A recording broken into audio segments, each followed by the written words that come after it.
listening to Donald Trump go after Bill Clinton, of course it reminds us that you went after him as well. What is your reaction to Donald Trump's criticism of Bill Clinton, saying that he's fair game? And I just have to say this, do you think that Trump is just jumping on the Rand wagon, so to speak? You know, I don't think it's Hillary's fault that her husband had serial infidelities. I do think, though, that there is some question that has to do with the law. The law is pretty specific on how you treat women in the workplace.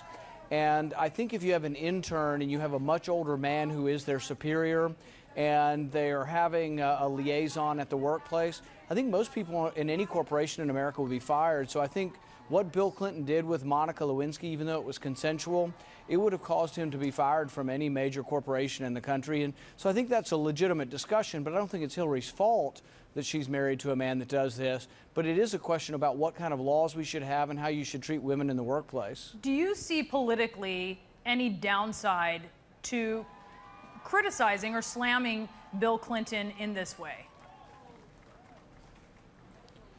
No, like I say, I don't think it's Hillary's fault, but I mean, Bill Clinton is who he is, and there are laws that we have, and there are social norms, and I think we've actually improved the social norms where men are not allowed to prey on women at the workplace.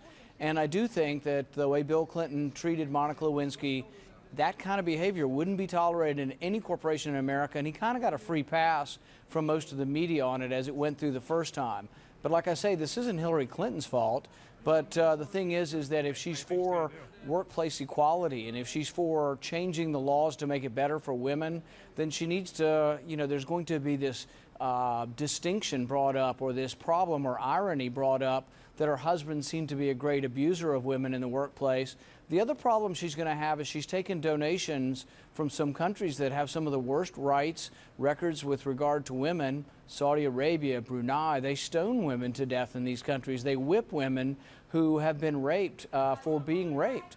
I mean, she's got to explain why she takes money from these groups and why she hasn't returned it. So yes, she does have a women's problem, and I think it's not apparent yet because she gets kind of a pass from some in the media.